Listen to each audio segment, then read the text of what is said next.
Magandang araw mga bata! Ngayon naman ay ating tatalakayin ang tungkol sa dignidad ng tao bilang batayan ng paggalang sa sarili, pamilya at kapwa.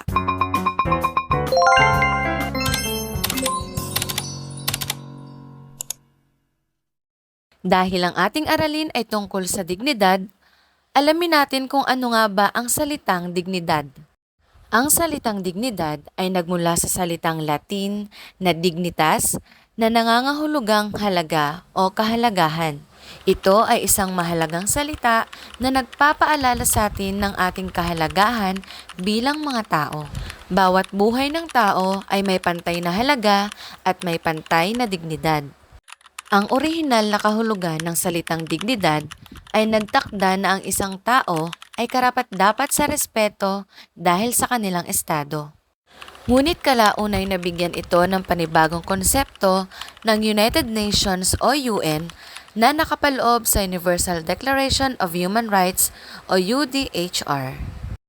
Ang UDHR o Universal Declaration of Human Rights ay isa sa mahalagang dokumentong naglalahad ng mga karapatang pantao ng bawat individual. Sinasabi nga sa unang artikulo na ang lahat ng tao ay isinilang na malaya at pantay-pantay sa karangalan at mga karapatan. Sila'y pinagkalooban ng katwiran at budhi at dapat magpalagayan ng isa't isa sa diwa ng pagkakapatiran. Dito, ipinapahayag na ang dignidad ay hindi nakabatay sa estado, uri o iba pang pribilehiyo ng isang tao. Ito ay likas na taglay ng bawat individual mula sa pagkapanganak.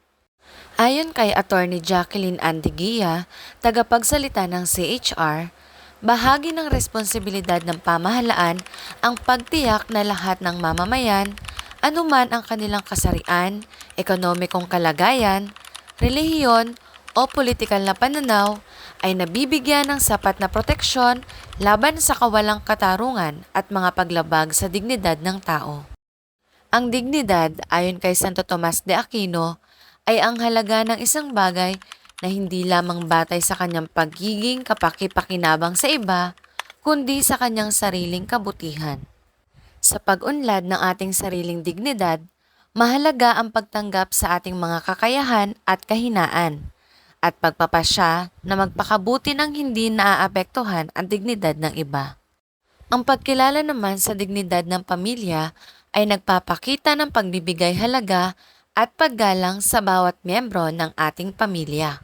Ito ay nagpapakita ng pagmamahal, suporta at pag-unawa sa kanilang mga pangangailangan at kagustuhan. Pagkatapos sa sarili at pamilya, dumako naman tayo sa kapwa. Ang pagkilala sa dignidad ng kapwa ay nagpapahayag ng pantay na pagtingin sa bawat isa. Dahil dito, lumalago ang samahan at nagkakaroon ng mas maunlad at makatarungang lipunan.